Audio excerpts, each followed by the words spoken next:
Hi, welcome to my channel, Math Made Easy with Laurel. I'm Laurel, and in this video we're going to talk about volume measured in metric units.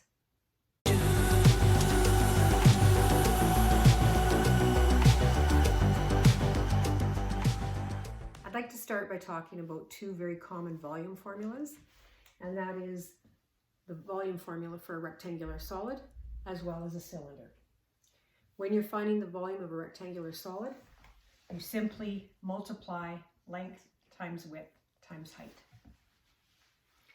In order to find the volume of a cylinder, you take pi times the radius squared times height.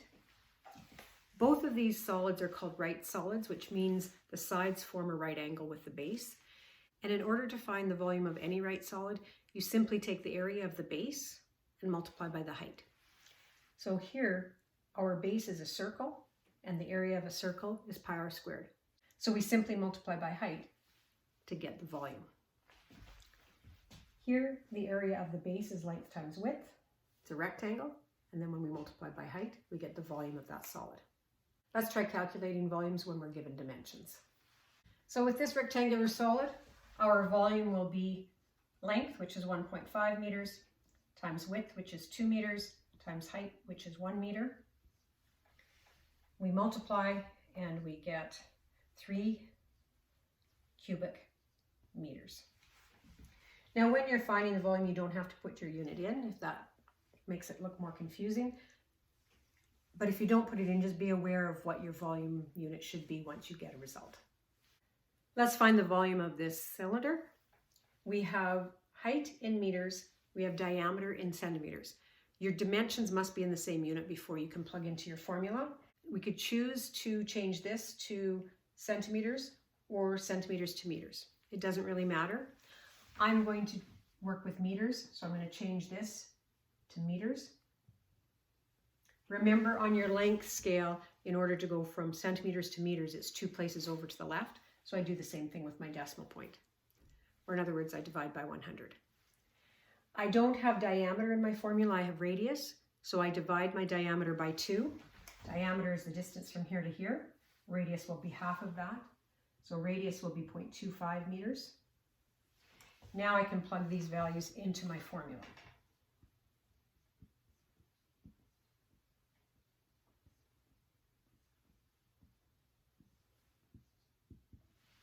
I'm going to use the pi value on my calculator, but if you don't have that on your calculator, you could use 3.14 or 3.1416.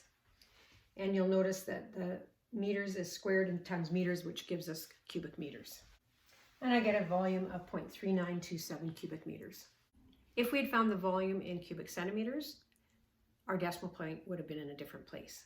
So let's talk about how we change from one metric unit for volume to another metric unit for volume. My scale for volume is the same as the scale for length, except now all of the units are cubed. So we have cubic kilometer, cubic hectometer, cubic decameter, cubic meter, cubic decimeter, cubic centimeter, and cubic millimeter. Now before I talk about how we move on that scale, let's do an example. And we're going to calculate this volume in cubic meters, and then we're going to calculate it in another unit, and we'll see how many places our decimal point moved. So working with these units, our volume is going to be 0.4 meters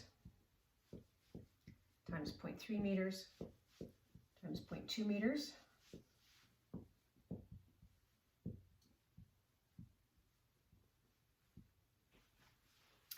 That's going to be a volume of 0.024 cubic meters. Now let's take these dimensions and change to, let's say, decimeters. So if I want to change meters to decimeters, on my length scale, it's 1 place to the right, so I move my decimal point 1 place to the right. In other words, I multiply by 10. So this will be 4 decimeters. Similarly, I multiply by 10 here, and this will be 3 decimeters. Move my decimal point 1 place or multiply by 10, and this will be 2 decimeters. So my volume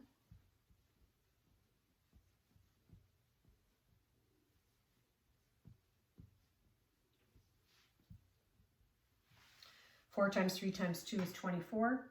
Decimeter times decimeter times decimeter is cubic decimeter. So notice on this scale, I only moved 1 place to the right from cubic meter to cubic decimeter, but my decimal point moved 3 places. And that's because you're multiplying by 10 for each of the 3 dimensions. So when you multiply by 10 3 times, it's like multiplying by 1,000. And that's moving your decimal point 3 places. So we're multiplying by 10 cubed each step on our scale, which means we move our decimal point 3 places each step on the scale. And if we go in the other direction, we're going to be dividing by 10 cubed. Or dividing by 1,000, which means our decimal point moves 3 places to the left each step on the scale. So let's try a few examples where we're just changing from one volume unit to another. So in our first example, we have a very, very tiny volume, 2.1 cubic millimeters, and we want to know how many cubic decimeters that is. So to go from cubic millimeters to cubic decimeter, it's 2 steps over, and I move my decimal point 3 places each step, so I'm going to move my decimal point a total of 6 places. In other words, I'm going to divide by 1,000, and then I'm going to divide by 1,000 again. So I move my decimal point 6 places. When I move it 1, my decimal point will be in front of the number, and then I need 5 zeros as placeholders.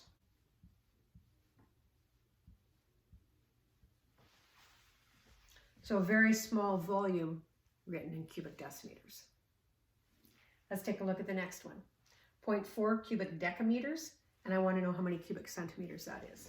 So I'm going from cubic decimeter, 1, 2, 3 places to cubic centimeters. So I'm going to be moving my decimal point 3, 6, 9 places to the right. So I'm going to move it 1, and then I need 8 zeros as placeholders.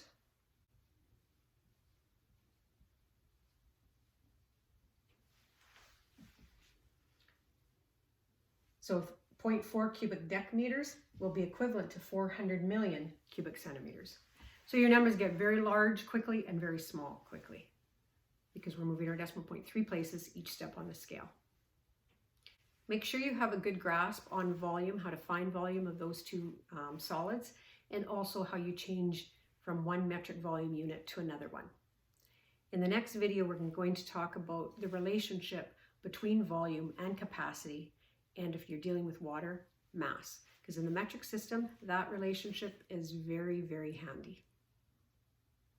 Take care and see you then.